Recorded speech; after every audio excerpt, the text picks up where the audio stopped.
man that I saw in the vision, the man that came out of a vision, please hear me, behind my back, going in the form of an arrow for hundreds of thousands of people. And I turned around and I was stunned at what I saw. This was not just a mere dream, but this was a vision. And so I raised my hand like this, and every one of them raised their hands. I looked back and they were doing the same thing. I shouted and they all shouted. They were one. They were one. One party. One party of people.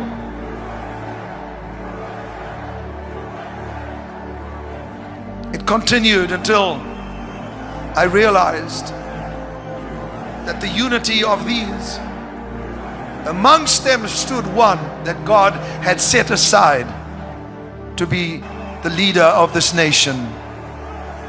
I said, why am I hearing this so soon? Surely you would show me a little bit of it closer to the time.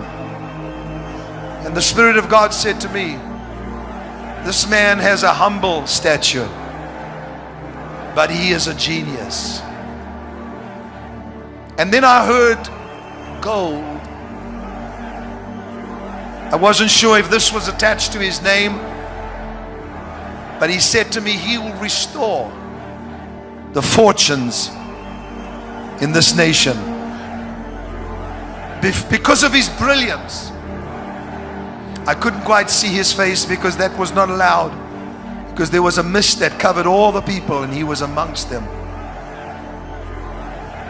And the Spirit of God made me look at him, and he said, this man will throttle the enemies of Israel. This man will throttle the enemies of the West.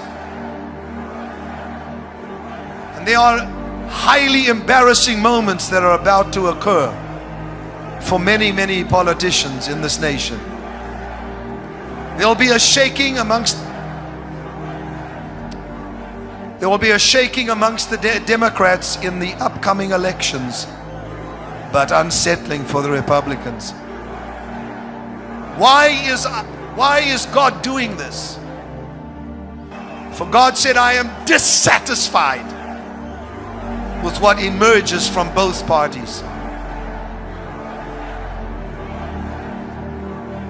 And then there is a nation, he showed me and took me, itching for a new kind of war with America.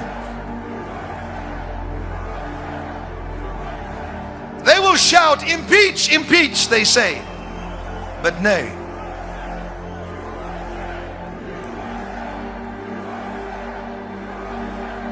This nation shall come very subtly, but he shall not come in the time of President Obama. They shall come when this new one arises, my David, that I have set aside for this nation. A man of prayer, a man of choice words, not a man who is verbose, who has verbosity, who speaks too much. They will even say, this man is not speaking enough. But God says, I have set him aside. They will shout, impeach, impeach, but this shall not happen. And then God says, highly embarrassing moments when another Snowden arises. And people will become very afraid. They'll say, we have no protection. And then God says, am I impressed with your weapons of war? Am I impressed with the strength of your men's legs? Ha! I have said I will bring this nation to its knees. And God said, you have been humbled, and yet some more, and then you shall hear the sounds of great victory. For where are the people gathered? Where are my people gathered? Where is the sound of unity from my people? I want just this crowd here and all the thousands watching all over the world, just do me a favor, just for about 30 seconds, raise up your voice and shout, come on!